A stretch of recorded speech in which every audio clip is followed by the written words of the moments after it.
this is the panel for competitiveness, and I think the word competitiveness was the word that was heard on many occasions.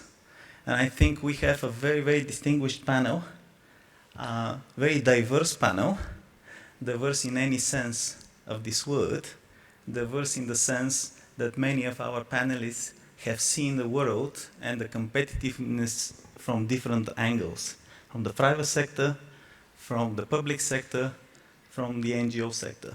So I would like to ask each and every of our panelists today to give us a little bit of an intro of their take on competitiveness and how the competitiveness in Europe could become better. Let me introduce first Professor Manu Morovenov, who is, among other qualities that he has, the Chief Executive Officer of Bulgarian Stock Exchange. The floor is yours. Thank you very much.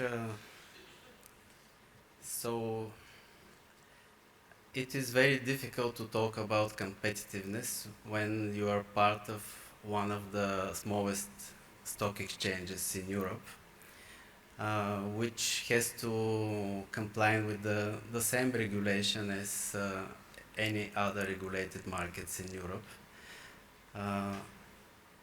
But yes, there are a lot of that we could do, and I will start with the words of the previous panel from the business point of view, and it was until we were waiting for EU to do the proper reforms, we somehow have managed to do ourselves with our efforts and to survive and to grow. So stock exchange business and financial industry business is one of the most regulated around Europe. And not only around Europe, it is really very regulated business. The fixed costs are very high, and this business comes with the scale. So that's meaning it's forced mergers and acquisitions, integration and globalization.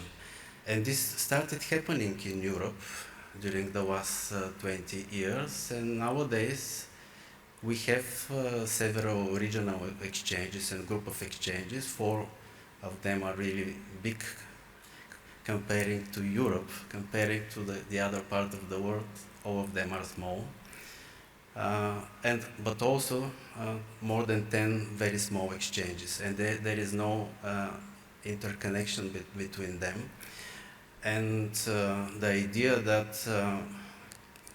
capital market in Europe could be unique and one, it's an utopia, it is a proven utopia, because we are so many different countries, different economies, local companies need access to capital, and where they are not big enough, they cannot access directly bigger exchanges. I'm not talking about US markets, I'm talking about Deutsche Börse, Euronext, Nasdaq, Europe, this kind of exchanges.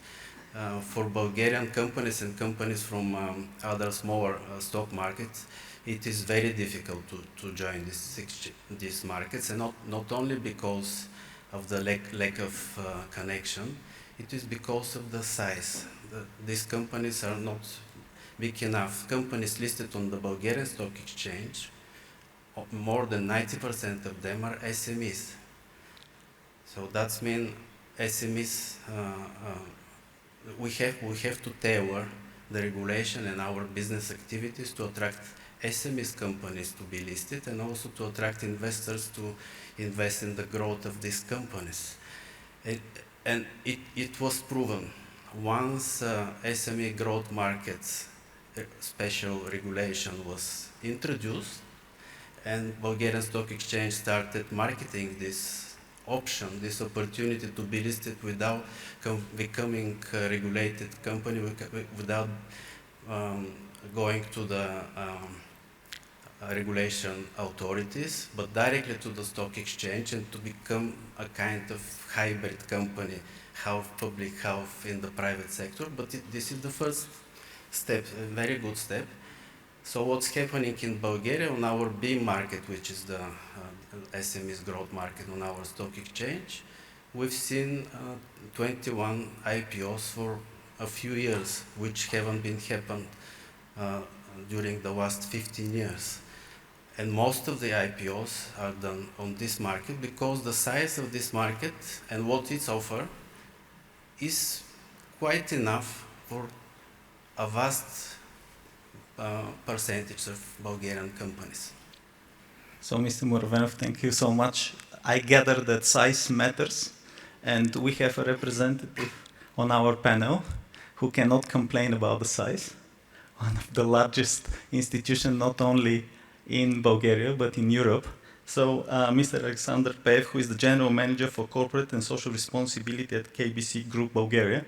And we want to hear your take on the competitiveness and your role in it.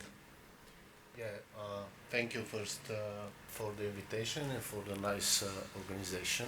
Thank you very much for the honor of being here. About the competitiveness, we can talk a lot, but I want to focus on a thing that actually we want to be really mostly involved. This is related with how we're going to help to the businesses being much more competitive so that they can survive in changing and dynamic situations. First, we have a lot of solutions and a lot of products that we are providing, but I will divide all of them by three. First is related to the banking activities, meaning that we are supporting competitiveness by financing businesses. But only financing does not tackle the risks, so that we have, in order to prevent the businesses from the not that good events, we have our insurance company, so that we are oriented also to risk management, and we are helping people being insured. And the third activity we are providing by our group is linked with investments, so we can invest, and we are investing in innovation so that we can help businesses innovative and to continue to grow, being innovative in order to continue to grow. Of course, I will touch some more things related to it, how we're going to help to the competitiveness, but I want to stress on one very important stuff that it's being touched already in the previous panel. It's something which is related with the education, which is related with the knowledge, which is related with financial literacy. This is one of our core pillars, and like the previous speaker in the panel before us, Mr. Christophe Demir, which is our CEO, he extremely stressed, and I want to stress again about how we're tackling to increase the knowledge of our people first, and also we're helping to the society to increase the knowledge towards sustainable things, towards challenges that are anyhow being in front of us. So in terms of being better in the highly competitive world, as a group, we are helping the businesses in one sentence. So size matters, education matters. And it is my utmost pleasure to introduce Mr. Evgeny Angelov, who comes in his capacity of chairman of the Bulgarian Private Equity and Venture Capital Association. And I think in private equity, you combine both. You manage the size to go bigger and the education to have its capital contribution. So the floor is yours. Thank you, and thank you for the invitation. Well, first of all, I should start by saying that I've never been more optimistic about Europe, especially because we're in a crisis. Actually, we're in several crises. They've been adequately covered by many people much smarter than me, so we've got lots of detailed in the identification of problems and possible solutions, in the Letta report, in the Draghi report. And on top of that, I think for the first time we feel a real kind of commitment by European leadership. This is at the Commission level, but also at different national levels, that something must change because the world has changed around us. So, and this is very positive. Of course, we can still screw it up. I mean, this is, it won't be the first time, but it's really an opportunity for Europeans to get their act together and, you know, become much more significant player in the world. So, on that point, I'm very positive. What remains a huge challenge is to convert this into actionable tasks for all of us to do and implement, etc. I think it's both at the European level, also at the national levels. There is, I feel, still a lack of urgency in the implementation of these things. So even the word simplification, which we keep talking about, I particularly dislike it because it doesn't kind of convey the sense of urgency that we must have on these topics. So the big challenge for Brussels is to get the bureaucracy to change the way things are done. And the implementational challenge of that is very significant. And what we've been asking for, we hear it from companies all the time. I think Mr. Letta alluded to a lot of these things earlier. The biggest problem is with over-regulation and huge European fragmentation. And this for companies that we would like to scale, to be champions, to innovate, etc., is currently, I would say, absolutely not possible. Our companies that we invest in, for them it's much easier to scale in the US than it is to scale in Southeast Europe and the region. So what happens frequently is that we have a lot of the R&D teams of the innovative companies are based out of Sofia, and all of their sales efforts, investor base, etc., doesn't go to Berlin or London or Europe. It goes directly to the States. So this is what we would like to address. And so we've kept proposing. We participate at the European level in various working groups with various commissioners. So one is to kind of make a bold statement on deregulation. Cut a third of all of the red tape, whatever that means. Nothing dramatic will happen, nothing will fail. It will just give the imperative to start working more effectively. So that's number one. Number two, where we see a huge issue is that, you know, after 50, 60 years of European integration, the single market is making almost no progress in any of the significant areas, even those that are not concerned with you know, national identity, etc. So in capital markets, in energy interconnectivity, in the ability to use the same sort of rules for companies to expand and serve customers across the European Union. So of course it hasn't happened because it's difficult, and everybody is pulling in you know, things towards their in their country, but that has led us to, you know, completely kind of drop out of the competitiveness race vis-a-vis China and vis-a-vis the US.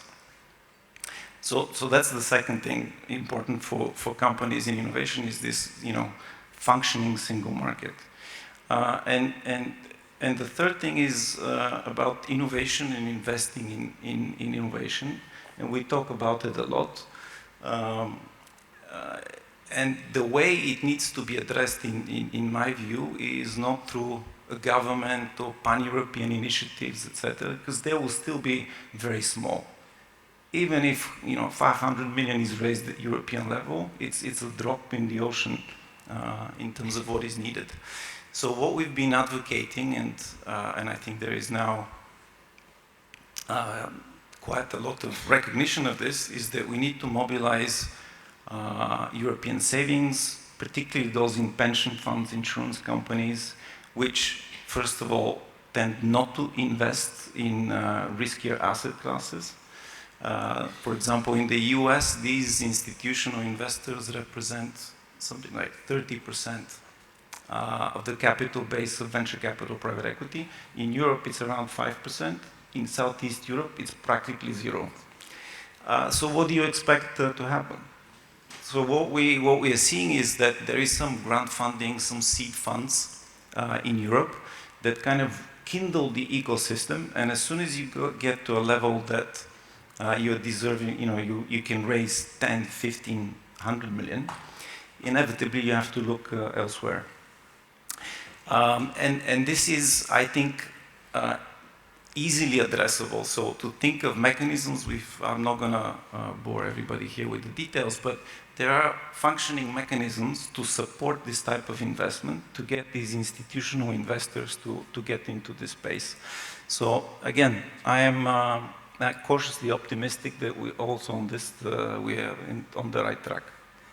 Mr. Angel, thank you so much for being brutally honest, but still keeping the optimism. At the end, it's really needed for all of us. And now, thinking about optimism, we heard about the growth that Green Transition Forum has done over the years, and especially this year, I think the Greek participation, the Greek focus, has been really great. And I have the honor to introduce Ms. Ioana Constantinopoulou. She is a vice president of Hellenic Investors Association. And I think she will keep us on the ground, focusing on small and medium enterprises and the role of the retail investors. The floor is yours.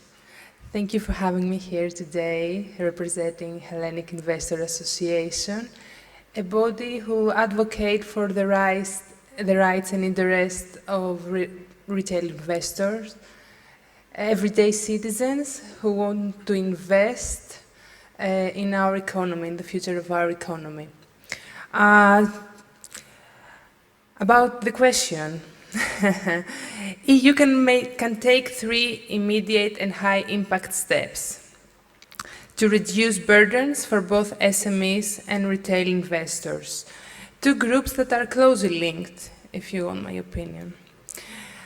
First is proportional and simplified regulation for SMEs. Today, many small and medium enterprises face the same compliance obligation as large corporations. This is a major barrier to accessing capital markets. The EU should adopt a lighter regime for small IPOs, reduce reporting complexity, and tailor disclosure requirements to company size and risk. According to the European Commission, only 3% of the SMEs use equity financing, only 3%. And this is because it's too costly and too complex for them. Second, we can make the European Single Access Point full operational. European Single Access Point can be a game changer. It would create one centralized digital platform where investors can access all necessary information on EU companies. This will reduce frictions for investors, especially retail investors, by making data transparent, comparable, and easily accessible across borders. And third, improve financial literacy and digital onboarding for retail investors. Only 17% Europeans invest directly to capital markets. One reason, complexity. Another is lack of understanding. The EU can support retail investors through plain language disclosure, cost transparency, and user-friendly onboarding processes across platforms. This builds trust and lower entry barriers. Hellenic Investor Association, as we call it in Greece, said, also focuses on improving financial literacy in our country among investors through educational programs and training sessions. These initiatives aim to help individuals make informed investment decisions, and understand the dynamic of the stock market. The last 11 years, we ran an educational program with all major universities in Greece and Cyprus under the auspices of Hellenic Capital Market Commission and the Athens Exchange Group. So this is a very important step for us too. We believe that we need to educate the future investors in order to increase the participation. In short, reducing burdens isn't just about cutting red tape. We all talk about red tape. It's about making the system smarter, more proportionate, more transparent, and more accessible to those who need it most. Thank you. Thank you so much, Joanna, and for your structured and very well planned response. And it is, I have to make a confession. I'm really, every time I listen to our next speaker, I'm really thrilled by the ideas that are coming up. So it's my pleasure to introduce Ms. Svetlina Kuzmanova, who is a Senior Manager of Products for the Cambridge Institute for Sustainability and Leadership, to give us her introductory thoughts. Thank you very much. I sit in Brussels and I represent this interesting unicorn of organization. It is part of the University of Cambridge, but I'm based in Brussels, and we work explicitly on sustainability, and we work with some of the biggest European corporates, some of the biggest European companies that are on the forefront of the transition and sustainability, investors as well, not only companies. So let me start. I assume that I am the green side of the coin here. So let me start with this premise that in Brussels, obviously the talk of the show, the new paradigm is competitiveness. Everyone is laser focused on competitiveness. And if we want European businesses to be competitive and to have the long-term investments, we need capital to flow freely and more confidently across borders. And I'm sure that Mr. Muravenov would agree with me that given the size of the capital markets in Bulgaria, we can absolutely benefit from this level of harmonization and the full-fledged, what was Capital Markets Union, now the Savings and Investment Union, and deepening of the banking union in Europe. This is also one of the main premises of the letter report. So I'm very happy, and I want this to land loud and clear here in Bulgaria as well, among other Central and Eastern European countries, that this means more Europe. And in many instances, this means also more regulation in order to be able to get there and to get that. And when I say more Europe, I mean that it's not only because of the geopolitical situation and a matter of survival and, you know, tackling the poly-crisis at European level, it's also a massive opportunity for Europe. So I was reading over the weekend in Moral Money and Financial Times, it's a JP Morgan study that estimated 7.3 trillion euros could fly from the US, given the current situation, into asset managers in Europe. Question is what we do with that and how we, particularly here in Bulgaria, benefit from that as well. So in countries like Bulgaria, I mean, the availability of money is obviously always something to keep in mind and to strive for. But for someone who has been working on the green finance topics for many years, I can say that in Bulgaria, there is enough money. Through European funds, through capital markets, through many different vehicles, we have enough green money. What we are lacking is, in a Brussels lingo and a jargon, what we like to call a pipeline of bankable projects. We don't have enough green projects on the ground. We don't have enough real economy examples where the money can go. And this is the situation in Europe. When we have the green projects on the ground, there is the demand for it. And we see that there will be more money coming to Europe, ideally. So I work with one of the big companies, Iberdrola, in Spain. It's a Spanish multinational utilities company. So it's one of the front runners on renewable energy in Europe. So a month ago, they issued a green bond, And the day it was within hours of its announcement, it was 5 times oversubscribed. It was 750 million, and it was 5 times oversubscribed. This is one example of the regulation, an example of how we can benefit from it. Our neighbor here, Romania, they recently issued a sovereign green bond. Bulgaria is not there yet. We are not taking, even for the optics of it, even for the reputation of it, we are not there yet to do that next step. So my message for you today is that Europe should also not shy away from regulation. In fact, regulation is our strength vis-a-vis the United States, for instance. China and Asia are very much taking inspiration, especially on the ESG, on the green financing side, are very much taking inspiration from us and actually, in fact, spearing ahead when we are taking a bit of a step back here in Europe at the moment. And I'm not saying that there are not problems with regulation. In fact, Europe is sometimes its biggest enemy when it comes to it, precisely because we are developing regulation and everyone within the European Commission, within different ministries, is sitting and developing things in silos. So we end up with overlapping regulation, we end up with complexities, and people don't talk to one another. One of the biggest challenges, I think, here for our companies in Bulgaria specifically is that we are always very late to the game. We are 5 years down the line when the regulation has been negotiated and negotiated, and finally it's transposed in national legislation, it's within the Bulgarian law, and finally the companies have to do it and no one has an idea how to do it. So my message is, do not shy away from the regulation. There is a very direct correlation between some of the green legislation and how companies and financial flows benefit, but instead try to be in the center, try to be ahead of the curve and to influence those processes at an early stage when both the policymakers and the companies are prepared for it.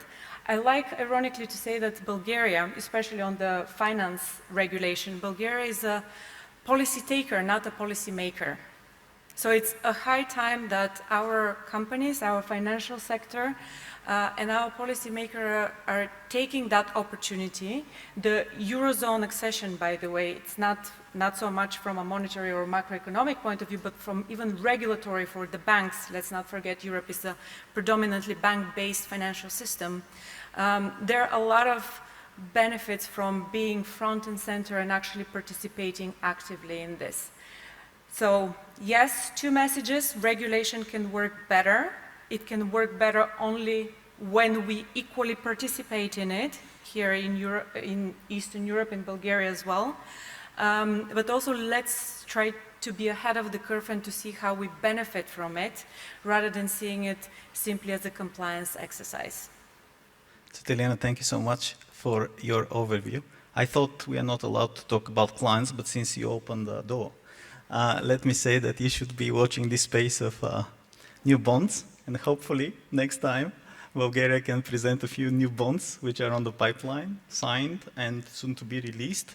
And talking about financial instruments, I think in the morning there was a little bit of a discussion what comes next after the Eurozone. So I think if somebody counts the number of times OECD came into the financial language of Bulgaria, I think it comes second after the Euro and the Eurozone. So it is and on the bankability of projects, very often, clients come to us and say, no, not really Bulgaria, because we have a mandate for OECD country investment. So this makes it bankable. It is my absolute pleasure to introduce Ms. Anna Petyanken. She is the OECD head of Regulatory Policy Division, and she will give us an overview of the regulatory policy outlook of OECD. The floor is yours. If I can just check that you can hear me, if you can give me a thumbs up. Absolutely, perfectly. Loud and clear. Thank you. Thank you so much. So please accept my warm greetings from Paris. I'm here at the headquarters of the OECD. I believe you heard some remarks from our Secretary General earlier as well. I'd like to congratulate the hosts for the very timely event today and for the invitation. So I'd like to share some thoughts with you on two topics that are very relevant to the discussion in this event and also to the conversation around competitiveness in this session. Firstly, on simplification, which will not surprise you, and then talking a bit more broadly about innovation and agility in regulatory policy. And as you mentioned, my remarks are based on the Regulatory Policy Outlook 2025 that was published just 2 months ago, so the data is just fresh off the press. And I also wanted to speak to you about our new Simplifying for Success, S4S initiative that the OECD launched also in April a couple of months ago. So firstly, on simplification, or as we are calling it, I think a speaker before me said that they don't really like the word simplification.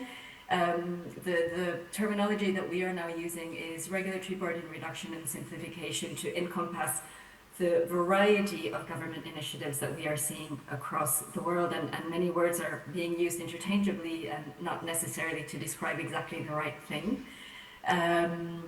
So the topic has been central across the world in government agendas and newspaper headlines over the last months. I think none of us have missed that. But I think the first point that I want to make is that it's very important for us and it's very important for policymakers to remember that this is not a new agenda. In fact, our data shows that nearly all OECD countries have already made administrative simplification a formal commitment in their government policy.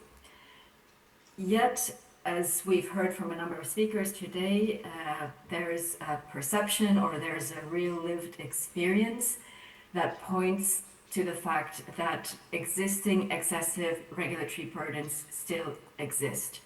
So I think we have to ask ourselves, and policymakers have to ask themselves, what has happened? What hasn't worked? Why hasn't this commitment to simplification apparently delivered desired results? There's some data from the Regulatory Policy Outlook that shows what might be going wrong. For example, we see that ex-post evaluation of regulations remains a blind spot. Fewer than 1/3 of OECD countries mandate periodic reviews of existing regulation. And I think we know that regulation continues to build and to build and to build. And if you do not review it periodically, it will continue to blow up and be in excess. And we, of course, recommend strong attention across member countries to step up practices in this area.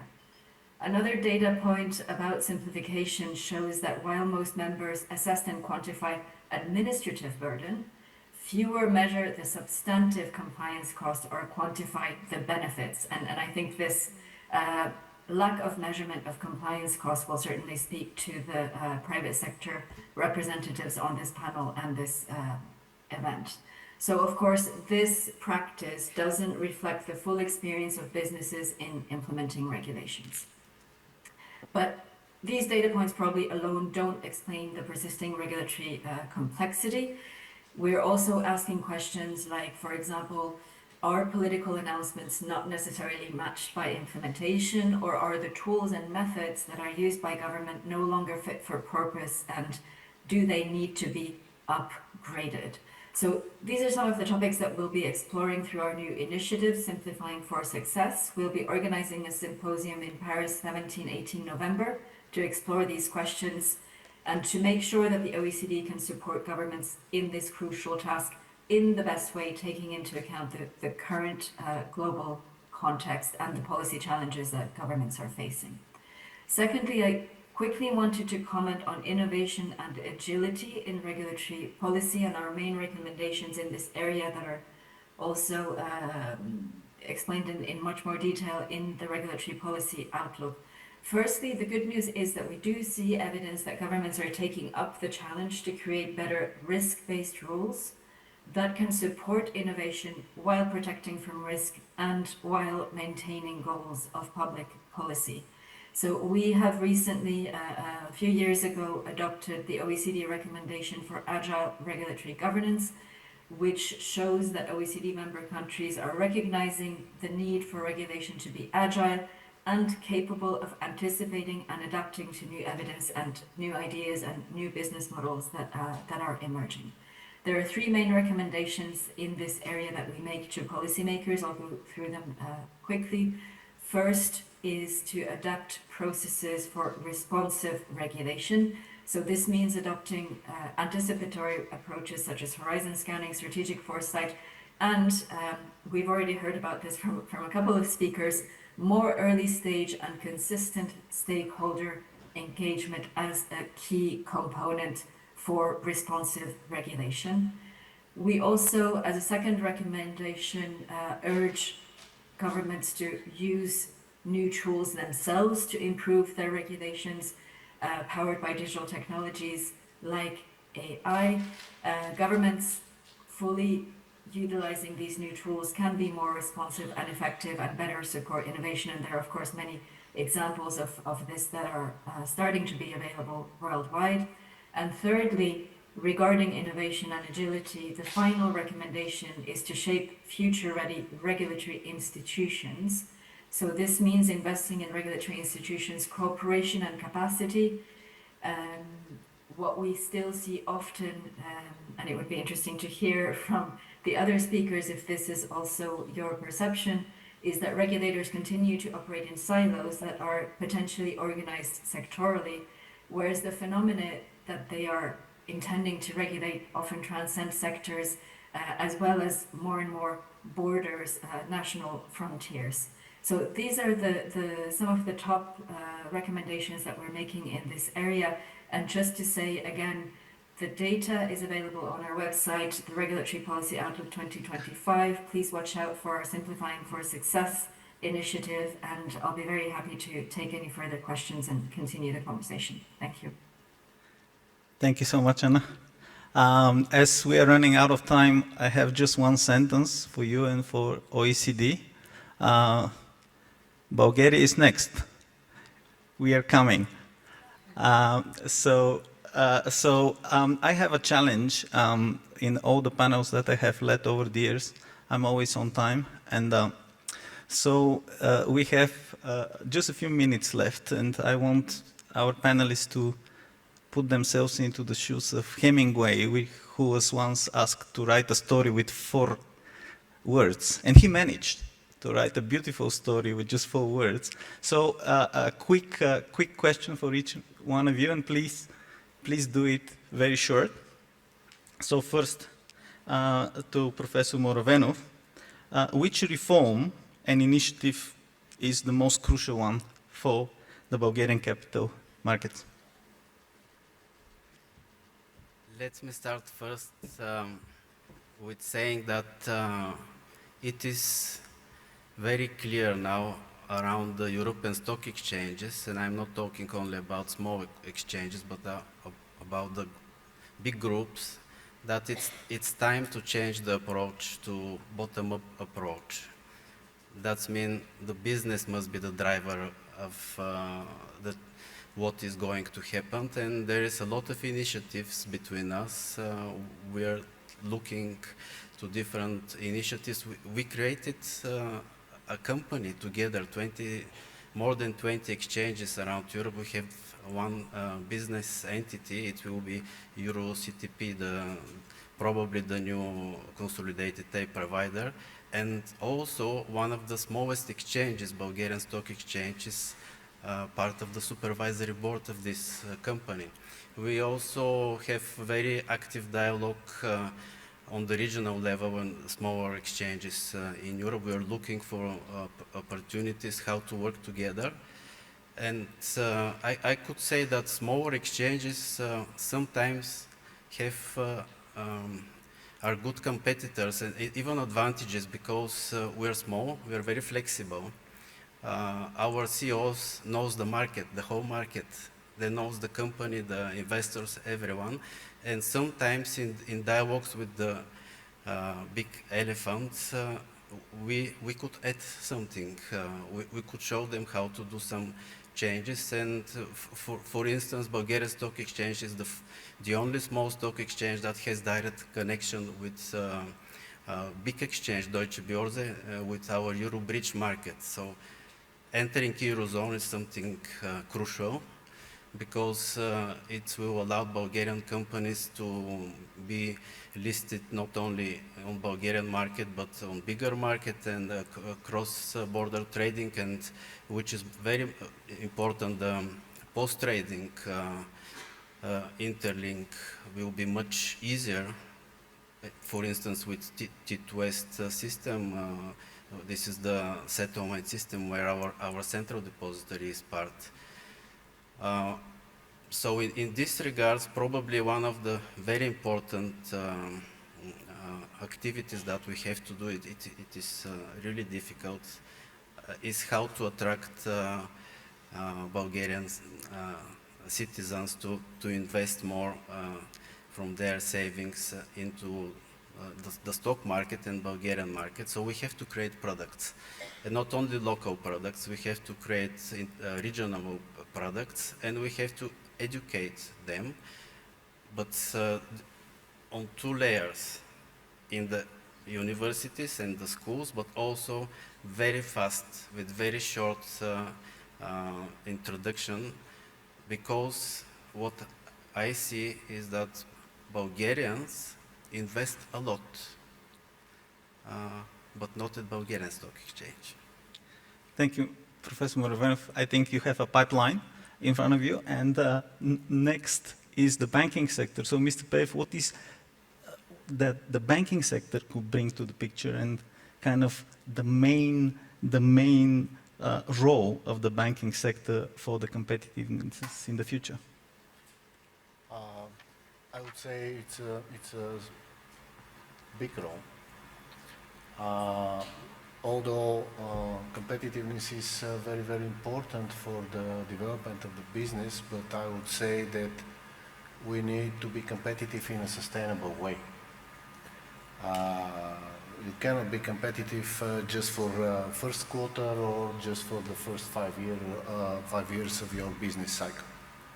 You definitely should focus on being competitive in years ahead. And this is in DNA of UBP and the KBC group at all. We want to be together with our clients for many, many years ahead. That's why we have in our strategy, in our sustainable strategy, a few very important things that we want to encourage our business partners to use in the future, and we will support them. I will focus on one important thing which is related with their own footprint. So we want to support businesses which are not damaging the environment. So based on this, we are developing a different kind of products, not only in banking, but as I said in the beginning, in the whole financial service sector. So we're providing also products which are related for insurance, so that we can encourage our business clients to use these products. We have also investments which are not only for business clients, but all these responsible investments are orientated towards retail, as the colleague also shared, that it's important for the bringing the access to capital to more and more players within the economy. I would say that it's an interesting fact, but in terms of competitiveness, definitely we should change and we should be different. Why? Because there is one joke across the Atlantic: when you're a young entrepreneur, when you fail, then your career starts. In Europe, it's a bit different. When you fail, your career ends as an entrepreneur. So I fully believe that we as a bank, as a financial service player, we should adapt and we should support businesses, we should support clients in education, in financing, in being responsible towards the environmental, towards to society. So our efforts are focused especially in this direction. And then, being sustainable, I do believe that we will increase our competitiveness by increasing knowledge and also being much more innovative like we are now. Thank you so much, Mr. Pev. And now turning to Evgeny, and my question is related to your vast experience. And it's, could you just point out one policy objective of Bulgaria in the context of competitiveness, something that comes to your mind from your experience, vast experience? Well, I was hoping to limit to the 4 words, but with 4 topics on competitiveness. Just very quickly, I think if we want to be serious about improving competitiveness, and we just don't talk about all the problems and all the wishful thinking around these important topics we're discussing, I think one is the rebalancing of public and private sector in Bulgaria. There's shortage in almost every part of the economy. On the other hand, we have one of the largest per capita bureaucracies, for sure, in Europe.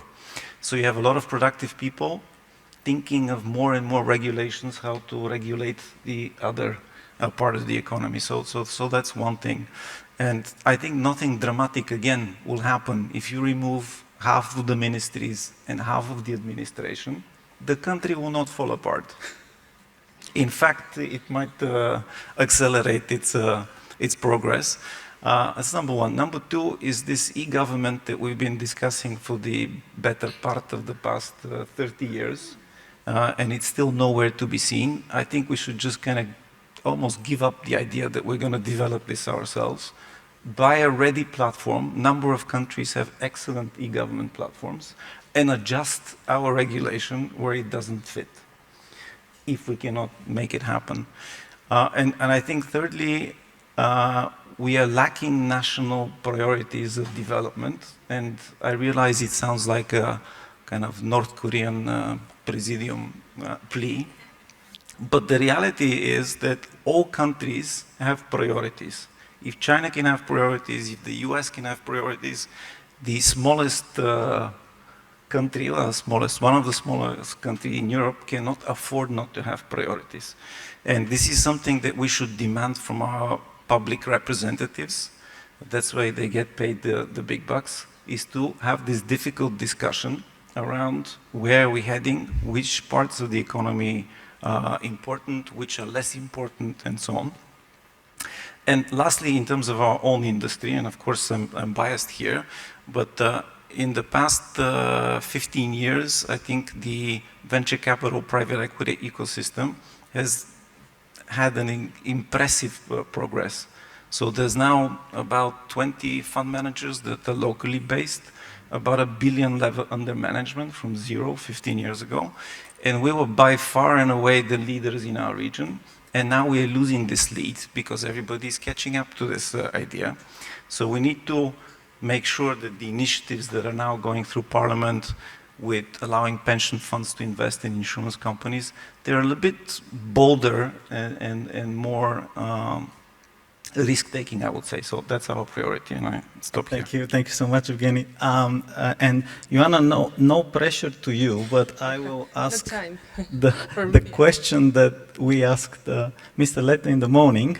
If there is just one thing that you could change in the European regulation, what it would be? If I could change one thing, I will introduce a unified EU framework, a level framework that makes it easier for retail investors to access capital markets. I think this is very predictable for me. Today, individual investors still face too many obstacles, complex procedures, unclear costs, and inconsistent disclosures, depending on where they live. This creates confusions and discourages participation. So a single user-friendly investment access framework would make a big difference. It should include harmonized disclosure across member states, full cost transparency, and standardized digital onboarding process. That way any citizen, regardless of experience or geography, could invest with confidence. This issue was also part of my recent conversation with the commissioner responsible for financial services investments and savings. I'm sorry. We agreed that financial literacy and accessibility must go hand in hand. So this is the one thing I will change. We have not. Joanna, I have to say that you're much more democratic than Mr. Lette. He said, kill all the directives. That's it. But just to finish on a high note, Cetinin, I just want to ask you how countries like Bulgaria could benefit most from the single market. So I had some time to channel my inner Hemingway. So I had the forwards. We need a vision. So this is very much similar to what Evgeny was also referring to. But countries like Bulgaria especially, needs to finally get its house in order and to actively participate in the discussions and the decisions in Europe. We need a vision and we need a clear, direct, path ahead and direction of travel. We need to know where our strengths are, what our economy should look like, what our sectors should look like, and how to get there. It should be a country-wide initiative. I'm sure here for the whole week we will hear some exceptional and very inspiring examples of how individual companies or individual entities are doing amazing things. Yes, we need, however, to move the whole economy, small and medium-sized enterprises alike, and not to just cut corners and exclude people from the conversation. So I think the of utmost importance for the moment is for the country to sit together, pull itself together and decide where the economy should head and how to get there, and to actively start benefiting from these discussions in Brussels as well. Thank you so much, Svetlana. If you allow me, we are overrunning, but actually we started 30 minutes late, so we are on time, on schedule. So if you allow me to come up with a final word, I still remember something that our ex-prime minister, former king, said once. When something is very urgent, the most urgent thing is to sit back and make a plan. So thanks everyone, big round of applause for the panel, and enjoy your lunch.